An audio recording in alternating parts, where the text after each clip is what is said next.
because of the fatigue. We can't get baby formula from Merck because the prices are too high. I go from one hospital to another trying to get him formula, but I can hardly find any.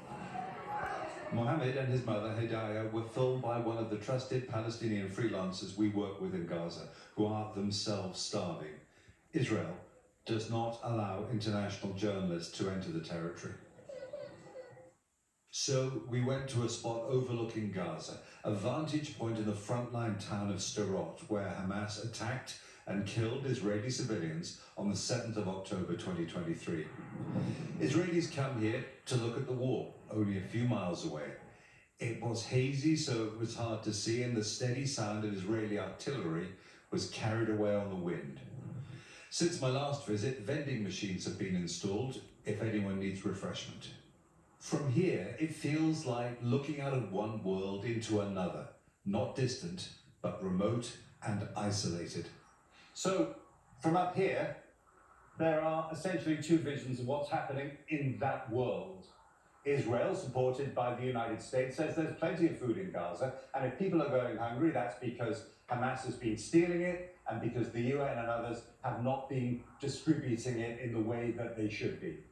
Now, the other version, which is supported by Western governments, including Britain and France, and by aid agencies with decades of experience of operating in war zones, is that Israel's restrictions on the entry and the movement of food and other essential items in Gaza has created a humanitarian catastrophe that means that now people aren't just going hungry, the vulnerable, children, are starving to death.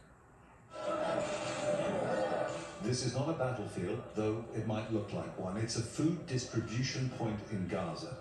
Bullets are kicking at the sand as men wait to get food.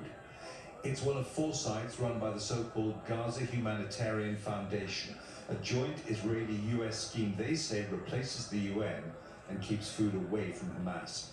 This video is of the foundation's armed American security guards opening fire.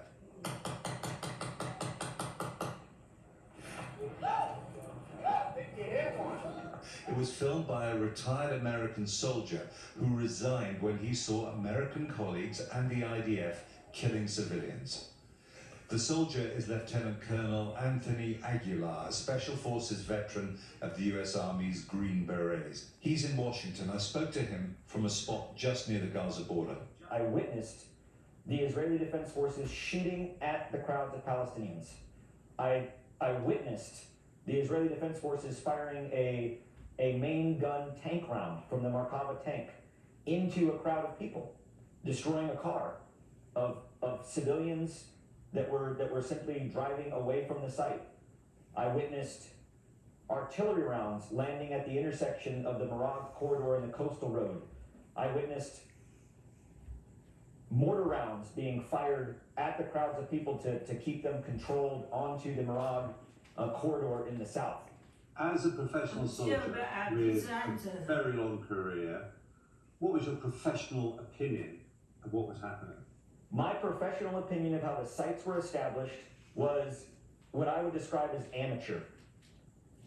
Inexperienced, untrained, no idea of how to conduct operations of this magnitude. That would be my most benign assessment. In my most frank assessment, I would say that they're criminal. In my entire career, have I never witnessed the level of brutality and use of indiscriminate and unnecessary force against a civilian population, an unarmed, starving population. I've never witnessed that in all of the places I've been deployed to war until I was in Gaza at the hands of the IDF and US contractors.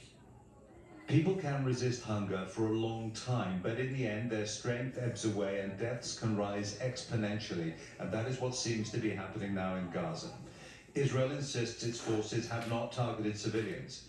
Now we have eyewitness testimony to add to the considerable evidence that they've done so as a matter of routine. Jeremy Bowen,